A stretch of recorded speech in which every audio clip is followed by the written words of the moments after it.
BRK, నేను పద్మ. ఈరోజు మనతో పాటు ఉన్నారు నండూరి రవికుమార్ గారు. వారితో మాట్లాడదాం. నమస్తే సార్. నమస్తే. రియల్ ఎస్టేట్ ఇవాళ నుంచి చూస్తుంటే అందరికీ భయంకరమైన రియల్ ఎస్టేట్ పరిస్థితి ఏంటి, ఎక్కడ చూసినా వరదలు, బస్ స్టాండ్ మునిగిపోయే పరిస్థితి, అసలు ఎయిర్పోర్టు ఏంటి, అసలు ఏంటి పరిస్థితి, ఏం జరుగుతుంది ఇక్కడ? నిజంగా పెట్టుబడి పెట్టిన వాళ్ళకి భయం, పెట్టాలనుకున్న వాళ్ళకి డౌట్. అసలు ఏం జరుగుతుంది రియల్ ఎస్టేట్లో? అండ్ ఈ వరదలు మనకి అసలు గోదావరి పరివాహ ప్రాంతాలంటే పోనీ అనుకోవచ్చు వరదలు వచ్చినాయి అని చెప్పి, అసలు గోదావరి ఇవన్నీ మనకు చాలా దూరంగా ఉన్నా సరే మనకి మాత్రం చెరువులు బోట్లు వేసి తీసుకునే పరిస్థితి వచ్చేసింది. రియల్ ఎస్టేట్ ఏమైపోతుంది? అసలు ఈ ప్లేసెస్ ముందు సెర్చ్ చేయలేదంటారా? ఇప్పుడు కూడా కొన్ని న్యాచురల్ ఏవైతే వస్తాయి, డిజాస్టర్స్ వస్తాయో చెప్పి రావు. కాబట్టి మొదటి నుంచి కూడా అందరూ చెప్పింది ఏమిటంటే, అంటే మన పూర్వీకులు నేర్పింది ఇది, ఎప్పుడైనా సరే రోడ్డు లెవెల్ కంటే మినిమం 2 ఫీట్లు ఎత్తు, 2 అడుగులు ఎత్తు, ఇంచులు కాదు, 2 ఫీట్లు అంటే 1 ఫీట్ ఇది ఇంకో ఫీట్, 2 ఫీట్ల ఎత్తు పైనుంచి మనం ఇల్లు అక్కడ కట్టుకోవాలట. రోడ్డు కంటే కాస్త ఎత్తుగా. అది దానికి వాళ్ళ లాజిక్ ఏం చెప్పారు, ఈ రోడ్లు వేస్తూ ఉంటారు, వేసినప్పుడల్లా ఒక్కొక్క 2 ఇంచులు పెరుగుతూ ఉంటుంది. మనకు జీవితకాలంలో మళ్ళీ 2వ ఇల్లు కొనుక్కుంటామని అనుకోవాలి పూర్వీకులు. అదే ఇంట్లో ఉంటాం, అక్కడే పోతాం, అక్కడే 3 తరాలు ఎక్స్పెక్ట్ చేసి వాళ్ళే కాదు 3 తరాలు అక్కడే ఉంటారని. అప్పుడు జాయింట్ ఫ్యామిలీస్, కదిలేదు లేదు, మొబిలిటీ లేదు కదా. అందువల్ల వాళ్ళు అప్పుడు చెప్పిన రూల్స్ ఇప్పుడు మనం పునరావృతం చేసుకుంటే ఎందుకు అలా చెప్పారని ఆలోచిస్తే అది ఎంత నిజము, ఎంత కరెక్టు. అలాంటి ఇళ్ళు ఏమైనా మునిగాయా? మునగల. ఎక్కడైతే వీళ్ళు రోడ్డు లెవెల్లో ఇల్లు కట్టుకున్నారు, ఎక్కడైతే రోడ్డు లెవెల్ కంటే తక్కువకి కట్టుకున్నారు, ఇట్లాంటివన్నీ కూడా ఈ ప్రకృతి వైపరీత్యం వల్ల అనుకోని అనూహ్యమైనటువంటి పరిస్థితి. కానీ నేను ఇప్పుడు ఇలా ఇంత జరిగినా కూడా మనకి ఎంత క్యాజువాలిటీస్ ఏమైనా ఉన్నాయా? చాలా తక్కువ క్యాజువాలిటీస్, ఎవరో ఒకళ్ళు ఇద్దరు పోయారు అంతే తప్పితే అవి కూడా పెద్దగా పోలేదు. అండ్ అది దానికి ఎంటైర్ క్రెడిట్, నేనైతే ఈ విషయానికి మాత్రం entire credit only for our HYDRAA Ranganath గారు. ఎన్ని లేకులు రివైవ్ చేశారు, ఎన్ని చోట్ల ఎన్ని పడగొట్టారు. ఈ వాటర్ బాడీస్ అన్నీ కూడా రివైవ్ అయ్యాయి కాబట్టి హ్యూమన్ బాడీస్ మిగిలే. వాటర్ బాడీస్ రివైవ్ చేస్తే హ్యూమన్ బాడీస్ మిగిలే, లేకపోతే అది కూడా కష్టమయ్యేది. ఈ విధంగా ఒక పరిస్థితి. రెండో పరిస్థితి ఏంటంటే, నేచర్కి ఎగెనిస్ట్గా, ప్రకృతికి ఎగెనిస్ట్గా మనం ఏ పని చేయకూడదు. వాటర్ ఫ్లో అవుతుంది, ఏ డైరెక్షన్లో వాటర్ యాక్చువల్గా జియోగ్రఫికల్గా ఏ డైరెక్షన్లో ఫ్లో అవుతుందో అదే డైరెక్షన్లో దాన్ని గ్రేడియంట్ పెట్టి దాని ప్రకారంగా మనం ఇల్లు డిజైన్ చేసుకుంటే ఈ ప్రాబ్లమ్స్ ఏమీ రావు.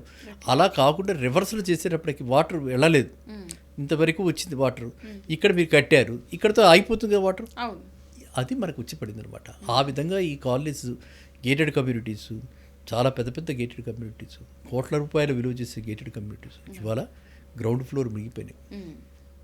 ఇళ్ళు, ఇండిపెండెంట్ హౌసెస్ చిన్నవంటే ఏదో మూసీ నది పరివాహక ప్రాంతాల్లో, లేకపోతే మీరు చెప్పిన ఇంత అక్కడ ఎంజీపీఎస్ అనుకుంటా మీ మనసులో ఉంది, ఇమ్లీ బండ్రు, ఎంజీపీఎస్, అవన్నీ లోలయింగ్ ఏరియాస్. ఆ లోలయింగ్ ఏరియాస్లో మరి వాళ్ళు ఎలా ఊహించలేదు, ఎందుకు కట్టారు, కట్టారు, లోలయింగ్ ఏరియాస్లో కట్టారు. అక్కడ వాటర్ పోయేందుకు కనెక్టివిటీ పెట్టాలి కదా, పెద్ద పెద్ద ఇవి పెట్టాలి కదా. చిన్న డ్రైనేజీలు పెట్టి ఆ పబ్లిక్ ప్లేసెస్లో అలాంటివి పెడితే ఆ డ్రైనేజీలన్నీ మునిగిపోయినాయి, బ్లాక్ అయిపోయినాయి, చోక్ అయిపోయినాయి. రెయినీ సీజన్ వస్తుంది, రెయినీ సీజన్ వచ్చినప్పుడు మీరు పెద్ద పెద్దవి పెట్టాలి. అది పర్మనెంట్గా చేసేస్తే పెద్ద పెద్దవి పెడితే నీళ్లు క్విక్గా పోతాయి. లేదు ఇంకా నీళ్ళు అప్పటికీ ఉంటాయంటే, మన సెల్లార్లో ఎలా చేస్తున్నాం, నీళ్లు ఒక మోటార్ పెట్టి, సబ్మర్సిబుల్ మోటార్ పెట్టి సెల్లార్ నుంచి నీళ్ళు బయటపడేస్తున్నారు. చాలా చోట్ల చూస్తున్నారు కదా మీరు. మరి మన గవర్నమెంట్కి ఇంత ఇంత ఇన్ఫ్రాస్ట్రక్చరల్ ఆలోచన, ఇంత డిజైన్ చేసేవాళ్ళు ఇది ఆలోచించద్దా? అక్కడ పెట్టద్దా మోటార్స్ మన ఎంజీబీఎస్ దగ్గర? కానీ ఇంకా షేమ్ ఏంటి, చాలా దరిద్రం అనిపించింది నాకు నిన్న. మనకి international airport, RGI international airport దగ్గర ల్యాండ్ అవ్వడానికి అవకాశం లేక గన్నవరం పంపిస్తే, గన్నవరం నుంచి మళ్ళీ హైదరాబాద్కి ఎలా వస్తారు వాళ్ళు? హైదరాబాద్కి వచ్చి వాళ్ళు మళ్ళీ రెస్పెక్టివ్ ప్లేసెస్కి వెళ్ళాలి, ఇక్కడే ఉంటారు కదా, అన్ని జిల్లాలకు వెళ్ళాలి కదా. ఎంత కష్టపడ్డాడు సామాన్య మానవుడు. అంటే వీళ్ళకి ఆలోచన లేకపోబట్టే కదా. పోయి వెంటనే రెమెడియల్గా మెజర్స్ ఏమైనా తీసుకుని అప్పటికప్పుడే మనకి ఎమర్జెన్సీ ల్యాండింగ్ కింద కాస్త ఆ మేర నీళ్ళని డ్రై అవుట్ చేయడానికి, ఆ ఎయిర్పోర్ట్ క్లియర్ చేయడానికి ఏమైనా చేశారా? అది లేదు. సో అందువల్ల ఏంటంటే, ఇది కొంత అక్కడికక్కడ తీసుకోవాల్సిన అధికారులు తీసుకోవాల్సినటువంటి జాగ్రత్తలు, ముందు చూపుతో తీసుకోవాల్సిన జాగ్రత్తలు కొన్ని. ఓకే వచ్చేస్తోంది, ఎక్స్పెక్ట్ చేయలేదు, బట్ వెదర్ అలర్ట్ వస్తుందిగా, అవును. మీరు ఇస్తున్నదేగా. నాకు ఎలా తెలుస్తుంది? నేను చూస్తూ ఉంటాను ఎప్పటికప్పుడు ట్విట్టర్లో హైదరాబాద్ అలర్ట్, వెదర్ మ్యాన్ అవును. అవన్నీ వస్తున్నాయి. అట్లీస్ట్ ఇవాళ రేపు రేటింగ్ కూడా బాగా పెరిగింది. 70-80% కరెక్ట్ అవుతున్నాయి అవును. వెదర్ అలర్ట్స్ చూస్తే మీరు.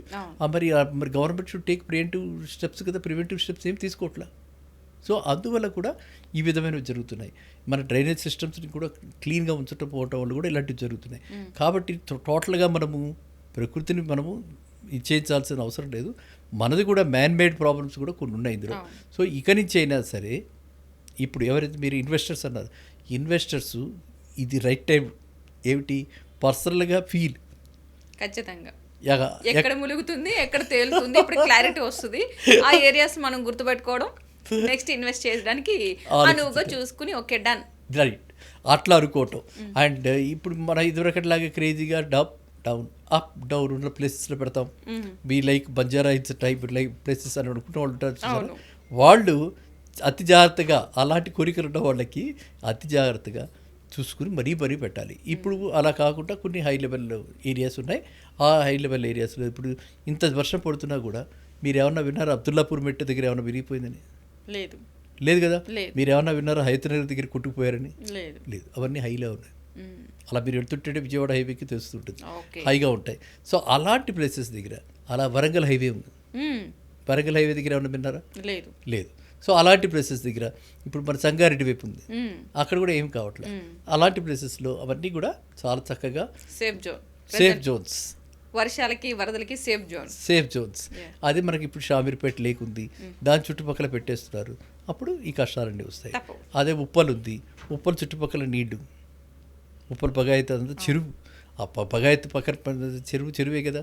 ఇప్పుడు చెరువుగా ఉన్న దగ్గర అంతా సాయిల్ కూడా అలాగే ఉంటుంది, నీళ్లు కూడా అలాగే ఉంటాయి, స్టోరేజ్ లా ఉంటాయి అవి. సరూర్ నగరు ఇప్పుడు మనం చూసారా లేదు మీరు, సరూర్ నగరు ఆ చెరువు పిఎన్టీ కాలనీ, దిల్సుఖ్ నగర్ దగ్గర పిఎన్టీ కాలనీ, అదంతా మీరు కాలు అన్నారు నదీ ప్రవాహాల్లో కొట్టుకుపోయింది. అంత నీరు ఇక్కడ నుంచి మనది బస్ డిపో నుంచి, దిల్సుఖ్ నగర్ బస్ డిపో నుంచి సరూర్ నగర్ చెరువు వైపు నుంచి పిఎన్టీ కాలనీ, ఆ సినిమా హాల్స్ పట్టిన కథలంతా కూడా అంత నీరు. మరి అక్కడ మనకి ఏం చేశారు? అక్కడ మనకి ఎందుకు పైపులు వేయలే? ఇది పోనీ ఈ ఒక్క సంవత్సరమే జరిగిందా? కాదు, ప్రతి ఇయర్ జరుగుతుంది. ప్రతి ఇయర్ అక్కడ జరుగుతుంది. మూసారాంబాగ్ ఐడియా ఉందా మీకు? టీవీ మూసారాంబాగ్ అంటారు, దూరదర్శన్ టీవీ టవర్స్ కనిపిస్తుంటే మూసారాంబాగ్. ఆ మూసారాంబాగ్ పైనుంచి వాటర్ అంతా కూడా ఓవర్ఫ్లో ఎక్కువ, ఒక 2 రోజులు నీళ్ళు పడితే చాలు. But why people are not taking any action? Malakpet దగ్గర ఒకవైపు మూసారాంబాగ్, ఒకవైపు మలక్పేట ఉంటుంది అనమాట. అక్కడ యాక్షన్ తీసుకోవట్లేదు. ఆ లో లయింగ్ అని అందరికీ తెలుసు. అక్కడ మంచి పైపులు పెట్టాలి, అక్కడ మంచి తీసి ఫాస్ట్గా మూసీలో కలిసిపోయేలాగా పెట్టాలి. ఆ విధంగా చేయాలి అక్కడ. ఇప్పుడు మనకి ఇంత ఎందుకు, మన ట్యాంక్ బండిదే ఉంది, మన వైస్రాయ్ హోటల్ దగ్గర పక్కన ఉంది కదా, ఆ కింద ఆ నీళ్లు ఓవర్ఫ్లోయింగ్గా వెళ్తూ ఉంటాయి. అలా మరి అక్కడ కూడా ఏదో ఒక యాక్షన్ తీసుకోవాలి. అది లేకుండా దానిలోకి ఇంకా ఎంకరేజ్ అయిపోయి జలవాయు ఇది అది ఆ భవన్స్ అవన్నీ కట్టి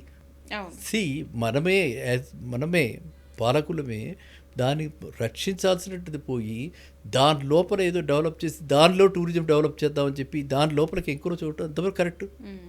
కాబట్టి మనం నేచర్ని ఎప్పుడు కూడా ప్రొటెక్ట్ చేయాలి, నేచర్ని గౌరవించాలి, ప్రకృతిని ఆరాధించాలి. ప్రకృతి, నేచర్ అంటే ఎవరు? Is God. మనం ఎలా అయితే ఆరాధిస్తామో పంచభూతాలని అలాగే ఆరాధించాలి. అది మనం చేయాల్సింది. మనం గాలిని గౌరవించట్లా, నీటిని గౌరవించట్లా, భూమిని గౌరవించట్లా, ఎట్లా?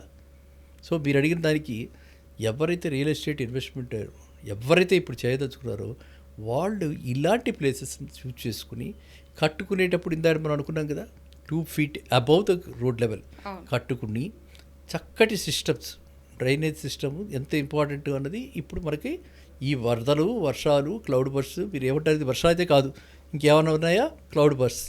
ఇలా క్లౌడ్ ఎందుకు బర్స్ట్ అవుతుంది అది మనకు తెలియదు. సో ఇలాంటివి ఎన్ని వచ్చినా సరే అన్ని విపత్కర పరిస్థితుల్లోనూ మనం సేఫ్గా ఉండాలి, భద్రంగా ఉండాలంటే మనం ఈ విధంగా మంచి డ్రైనేజ్ సిస్టమ్ని మాత్రం అక్కడ పెట్టాల్సిన అవసరం చాలా ఉంది. ఇలా ఉంటే కొత్త కాలనీస్ ఎవరైతే డెవలప్ చేస్తున్నారో, నేను విన్నాను సాకేత్ కాలనీ అని మీకు తెలిసే ఉంటుంది. సాకేత్ అంటే పెద్ద వెంచర్ అది ఇప్పుడు పాతి. అక్కడ కూడా ఇళ్లలోకి నీళ్ళు వచ్చేసాయి. ఇంకెంతకంటే దారుణం ఏముంది. Developers they should bear in mind ఇలాంటి ఎక్స్ట్రీమిటీస్, ఇలాంటి వన్ ఆఫ్టర్ ది అదర్, ఒకసారి డిప్రెషన్, ఒకసారి వరద, ఒకసారి ఇలా ఒకదాని తర్వాత ఒకటి ఎన్ని వచ్చినా సరే అక్కడ ఉన్న వాళ్ళంతా భద్రంగా ఉండాలంటే ఎలాంటి నిర్మాణం, ఎలాంటి డ్రైనేజ్ సిస్టమ్స్ ఉండాలి. పర్టికులర్ డ్రైనేజ్ సిస్టమ్ నెగ్లెక్టెడ్ అనమాట. హైదరాబాద్లో ఒకటి drainage system neglected, 2 rain water harvest neglected. ఇంత వర్షాలు వస్తాయి, ఇంకొక 5 నెలలు పోయిన తర్వాత మళ్ళీ మార్చినట్టు మళ్ళీ ట్యాంకర్స్, వాటర్ లేదు. ఇప్పుడు అతివృష్టి, అనావృష్టి, మే అయ్యేటప్పటికి వాటర్ ఉండదు, ట్యాంకర్ కూడా దొరకట్లేదు. ఇది సైకిల్ అయిపోయింది. ఇలా సైకిల్ అయిపోకూడదు. మన పీపుల్ పార్టిసిపేషన్, అర్థమైందా? People's participation is also very important. అన్ని గవర్నమెంట్ చేయగలదా? చేయలేదు. సో పీపుల్ ఏం చేయాలి? తన వంతు సహకారం తను ఇదే టైంలో రెయిన్ వాటర్ హార్వెస్ట్ పిట్స్ కట్టించడం. వెంటనే వర్షాలు ఆగే ఈ 4 రోజుల్లో రెయిన్ వాటర్ హార్వెస్ట్ పిట్ తీయించేసి దాన్ని పెట్టేస్తే మీకున్న బోర్లు ఏవైతే ఉన్నాయో అవన్నీ కూడా రీఛార్జ్ అవుతాయి. వాటర్ కూడా దానిలో స్టోర్ అవుతుంది. అప్పుడు మీకు రేపొద్దున మేలో ఏ కష్టం ఉంటుంది? రీఛార్జ్ అయిపోతే కదా వాటర్. మనకి ఎలా గవర్నమెంట్ ఇచ్చే వాటర్ ఉంటుంది, మున్సిపాలిటీ వాటర్, దాంతోపాటు ఈ వాటర్ ఉంటుంది. ఇంకేం కావాలి? సో అందువల్ల ఎవరైతే ఇన్వెస్ట్ చేయదలుచుకున్నారో వాళ్ళన్నా high level, high or flat ఉన్నటువంటి ఏరియాస్, మనం ఆల్రెడీ చెప్పుకున్నాం 3 ఏరియాస్. మనం చెప్పండి, ఇంక్లూడింగ్ శ్రీశైలం హైవే కూడా. అక్కడ ఏమి గొడవలు లేవు, నీళ్ళు ఏమి ఆగట్లా. శ్రీశైలం హైవే కానీ, హయత్ నగర్, విజయవాడ హైవే, వరంగల్ హైవే, 3 చాలా చక్కటి సేఫ్ ప్లేసెస్. అండ్ ఇంకా మీకు విజయవాడ హైవే గురించి చెప్పాలంటే అబ్దుల్లాపూర్ మెట్ దాటిన తర్వాత, అంటే రామోజీ ఫిలిం సిటీ దాటిన తర్వాత ఇంకా పైకి అలా ఎత్తుగానే వెళ్తుంటుంది అలా పైకి. అండ్ అటు ల్యాండ్ కూడా ఈ మనకి ఇది ఉంటుంది సార్, రెడ్ సాయిల్ అంటారు. వాటర్ అబ్జార్ప్షన్ చాలా ఎక్కువగా ఉంటుంది, అందువల్ల రెడ్ సాయిల్ అక్కడ. అండ్ న్యాచురల్ గ్రేడియంట్గా ఉంటుంది. అక్కడ చిన్న చిన్న లేక్సే ఉంటాయి. ఆ లేక్స్లకి ఈ నీళ్ళు వెళ్తున్నాయి. సో అక్కడ వాళ్ళంతా హ్యాపీగా ఉన్నారు. Nobody is unhappy there. They are very happy with these rains. They are enjoying. అలా ఏంటంటే అలాంటి ఏరియాస్లో పెట్టుబడి పెట్టుకోండి, మీకు కూడా బాగుంటుంది. రేపు కట్టుకున్న వాళ్ళు అక్కడ ఒరిజినల్గా అసలు ఎండ్ యూజరే, ఫస్ట్ హోమ్ బయ్యర్ ఉంటాడు కదా, వాళ్ళు ఇవన్నీ ఆలోచించగలరు. వాళ్ళు సేఫ్టీ ఉంటే బ్రహ్మాండంగా ఉంటుంది. ఎంత రిటర్న్ వచ్చినా సరే అమ్మరు కదా, ఫస్ట్ హోమ్ బయ్యర్ కదా. అలాంటి వాళ్ళకి మాత్రం ఈ ప్లేసెస్, ఈ 3 మనం అనుకున్న ప్లేసెస్ వెస్ట్ సైడే ఉండాలనుకుంటే సంగారెడ్డి దాకా వెళ్ళిపోతే అక్కడ కంది కూడా బాగుంది. కంది, సంగారెడ్డి ఆ ఏరియాస్ అన్నీ కూడా చాలా సేఫ్గా చక్కగా ఉన్నాయి. అండ్ లెవెల్ ఫ్లాట్ ల్యాండ్ కూడా చాలా బాగుంటుంది. జహీరాబాద్లో అయితే అసలు నీళ్ళే లేవు, ఎప్పుడు ఉండొచ్చు ట్రెడిషనల్గా. ఇప్పుడు జహీరాబాద్ వెరీ వెరీ హ్యాపీ, ఇంత వాటర్ వచ్చేస్తుంది. అది హైక్ ఉంటుంది Zaheerabad, last point in Telangana, అది హైక్ ఉంటుంది. అండ్ వోక్సెన్ యూనివర్సిటీ వెనకాతల ప్లేసెస్, ఈ ప్లేసెస్ అన్నింటిలో కూడా అఫోర్డబుల్గా ఉంటూ అండ్ యువర్ పాయింట్ ఆఫ్ వ్యూలో సేఫ్గా కదా. మీరేమన్నారు? భద్రత, ఈ వర్షాలు ఎందుకు వచ్చినా కూడా సేఫ్టీగా ఉంటూ రోడ్లు కూడా మునగవు. రోడ్లు కూడా అది రోడ్లు కూడా మునగకుండా మీ వరకు మీరు ఫ్రీగా కమ్యూట్ చేసుకుంటూ చక్కగా మీకు కావాల్సినప్పుడు రావటం వెళ్ళటం అంటూ ఉండటం, ఈ ఏరియాస్ అన్నింటిలో కూడా ఇన్వెస్ట్ చేస్తే చాలా బాగుంటుంది. అండ్ డెఫినెట్గా ఎందుకంటే ఓవర్ కోర్స్ ఆఫ్ టైం అందరూ కూడా ఇలాగే ఆలోచిస్తారు కాబట్టి ఖచ్చితంగా అక్కడ ఆ రిటర్న్ ఆన్ ఇన్వెస్ట్మెంట్ కూడా, ప్రోగ్రెస్ కూడా బాగుంటుంది, డెవలప్మెంట్ కూడా బాగుంటుంది. కాబట్టి ఈ ప్లేస్లో అది కూడా రిటర్న్ ఆన్ ఇన్వెస్ట్మెంట్ కూడా హైగా ఉంటుంది. కాబట్టి ఇటు ఇన్వెస్టర్స్, ఇటు మదుపుదారులు, అటు ఫస్ట్ టైం హోమ్ బయర్స్ కూడా ఈ ఏరియాస్లో పెట్టుబడి పెట్టచ్చు. సూపర్, మంచి ఇన్ఫర్మేషన్ ఇచ్చారు. Thank you so much. Thank you.